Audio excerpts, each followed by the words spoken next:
Hey folks, Dale Davidson here, the Deer VA guy. Thank you for tuning in today. Hey, this is a long one, so let's get started. Let's give you the latest updates on the PACT Act. Remember the Sergeant First Class Health Robinson honoring and our promise to address that's the PACT Act, okay? Too much to say, we're just gonna call it the PACT Act. So this was some legislation that was signed back in August of 2022 by President Biden to address long-standing health care and benefit challenges faced by veterans exposed to toxic substances during their military service. Okay, so since its inception back in August of 2022, the Act has undergone some changes, and so that's what we're here today to give you what these updates are. So, again, let me just tell you what is the PACT Act?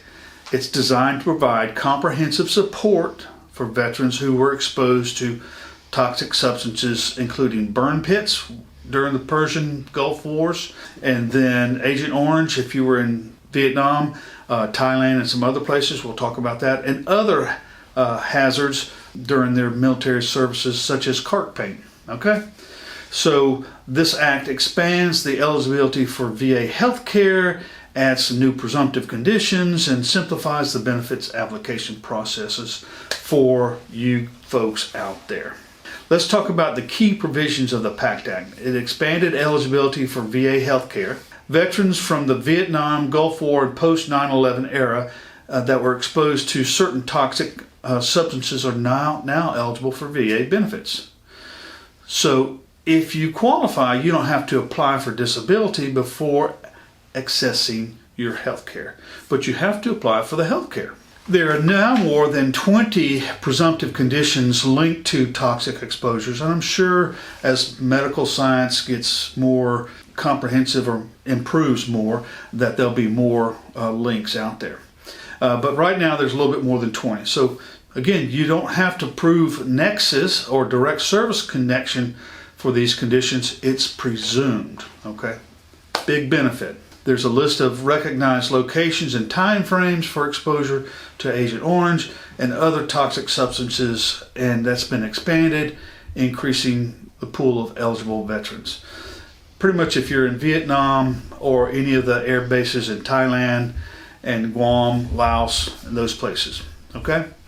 So again, the Act looks to invest in research and staff training to improve care for veterans. Don't know if that's happening yet because I haven't heard anything from any of my friends and clients that have applied for PACT. Okay, so recent updates: the phase-in and enrollment date was expanded. Your access to VA healthcare allows you to enroll earlier than initially planned, because you don't have to apply for disability benefits first. Well, I talked about that earlier in this video. So all you have to do is get into the VA healthcare system, and then you're eligible, okay? And remember, you don't have to prove a presumptive condition because you were there. Your disability, as long as it's listed as one of those 20, is presumptive service-connected disability. So you've got health care for eligibility for toxic exposure. So if you were exposed to toxic substances or environmental hazards during your military service, you're deemed eligible. So if you served during the Vietnam era, you were probably exposed to Agent Orange if you were over in country. Okay, now this all started back in the 1970s, where they started to look at the exposure, and politicians began to address the health concerns of you folks, you veterans who served in Vietnam, and they passed some laws regarding that. Okay, now these laws generally granted you priority status for health care at VA facilities by recognizing that your own self-report. Okay, you don't have to get a doctor's note or anything like that, but you reporting exposure as sufficient proof to receive medical care unless there's evidence to the contrary. Now, recognize with the VA, there's the rule And then there's the exception to the rule, and that's the unless there was evidence to the contrary. You don't have to prove nexus because the VA determines that your condition was a result of exposure to Agent Orange, again, unless there has been evidence to the contrary. So no nexus is required unless the VA determines that your condition didn't result from exposure to Agent Orange, okay? Or unless the condition has been identified by the National Academy of Sciences as having limited or suggestive evidence of no association between the occurrence of your disability, your disease, and your exposure. What that means to me is that if the National Academy of Sciences hasn't linked your exposure to Agent Orange to your particular disability, then more likely than not, you're not going to be covered, okay? Because the VA is looking at current medical science to determine if your disability may be related to your exposure. The Honoring Our PACT Act of 2022 amended the definition of Vietnam veteran herbicide exposure. Now let me step back a minute. This is where we're going to get back into where you were. So pay attention. So veterans who served on active military service, naval, air, space service. And I saw that and I said, how did space service get there? The branch that was created, they were created I think in 2019. Did they even participate in the Gulf War or the Persian Gulf Wars? And I found out, yes, I learned something new. So look, if you were in the military service, active military service, and you served in Vietnam from say 1962 to 75, or Thailand, or any Royal Thai Air Force base from 62 to 76, Laos from like 65 through 69, and then Guam or America Samoa from 1962 to 1980, and then there's the Johnston Atoll or a ship around that area from 1972 to 1977. Those are the areas of coverage. Now there's a catch-all where you may be considered Vietnam era herbicide exposed if the VA secretary finds that you were exposed during your active service to dioxins,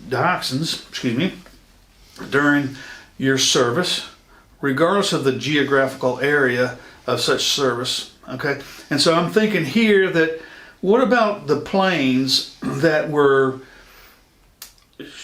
shuttling Agent Orange back and forth from wherever in the United States to over to the Vietnam theater? Those things leaked. I know they had to have leaked. What about those airmen who handled all that stuff while they were here in the United States? So that's where I'm thinking the catch-all is going to apply. For this catch-all to apply, remember though, you got to have medical evidence in your service records. Okay, that's critical. So if you're an eligible veteran under this act, okay, you are eligible for hospital care, medical services, and nursing home care.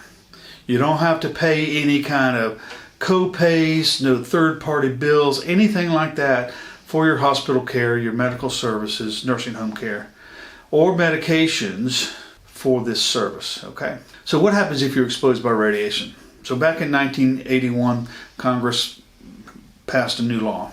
If your condition may have resulted from radiation exposure, radiation poisoning, you're treated just like a Vietnam era herbicide exposed veteran. If you served on active duty, it's got to be active duty, and participated in, they call it radiation risk activities, as well as individuals who, while you might have been on reserve of the armed forces and you participated in these radiation risk activities, this is called the guinea pig experience, I think, during a period of active duty training or inactive duty training, you may be eligible for hospital care, medical service, and nursing home care for these listed presumptive diseases, or for other diseases for which there's credible evidence showing a positive connection.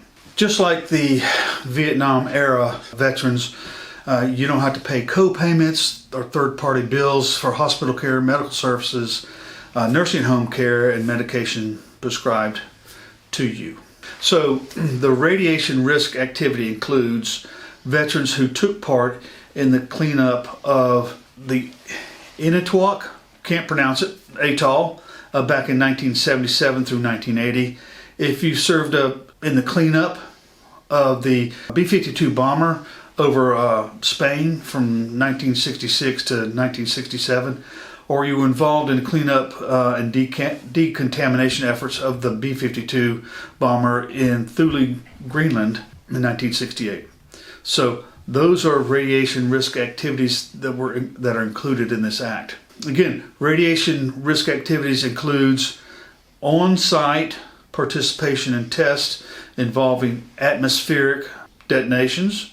Again, that's the guinea pig of a nuclear device. If you were at or in Hiroshima or Nagasaki during 1945 to 1946, you may have gotten radiation poisoning there. If you were a prisoner of war in Japan, then again you may have suffered some radiation sickness or radiation poisoning at that point too.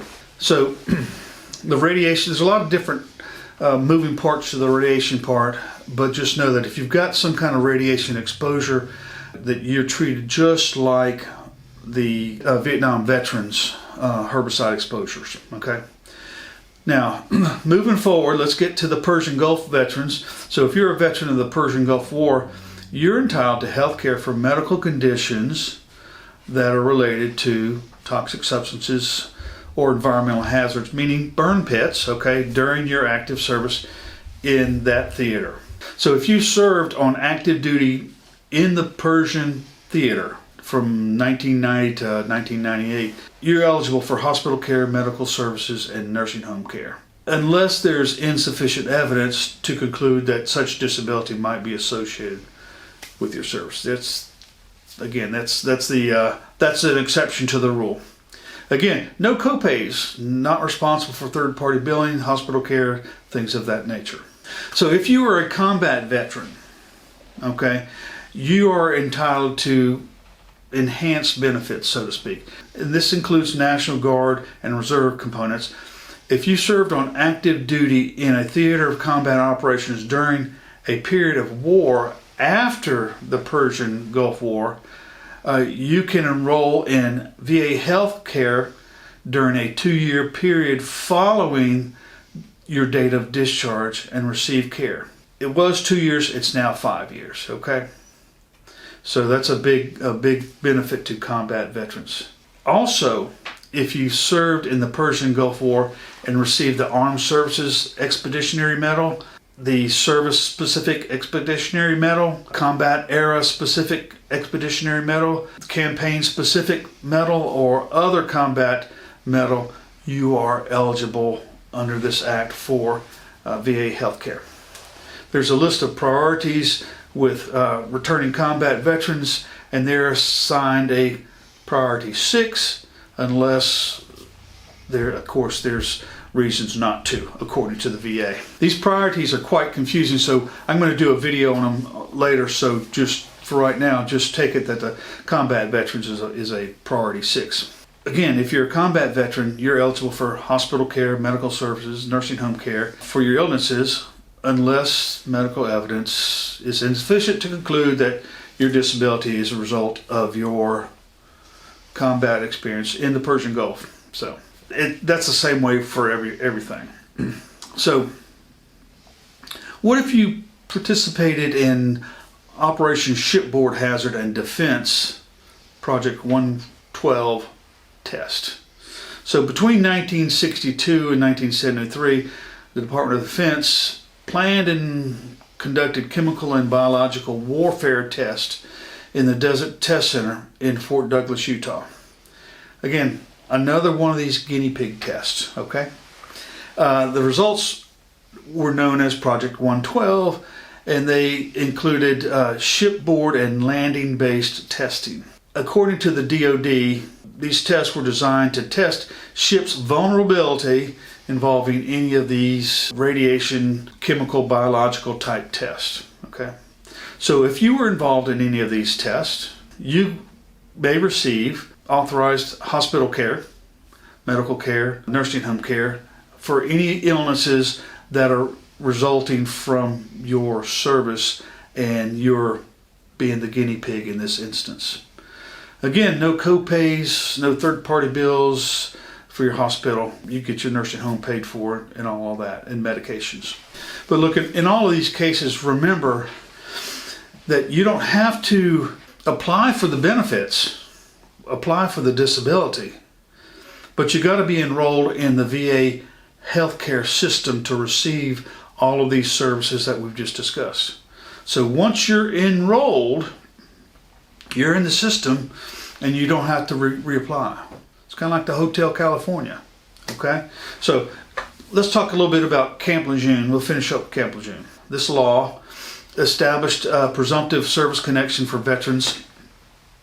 If you had, I think there's 15 diseases and health conditions that were associated with exposure to trichloroethylenes, okay, or tetrachloroethylenes, or vinyl chloride and other contaminants discovered in the drinking water.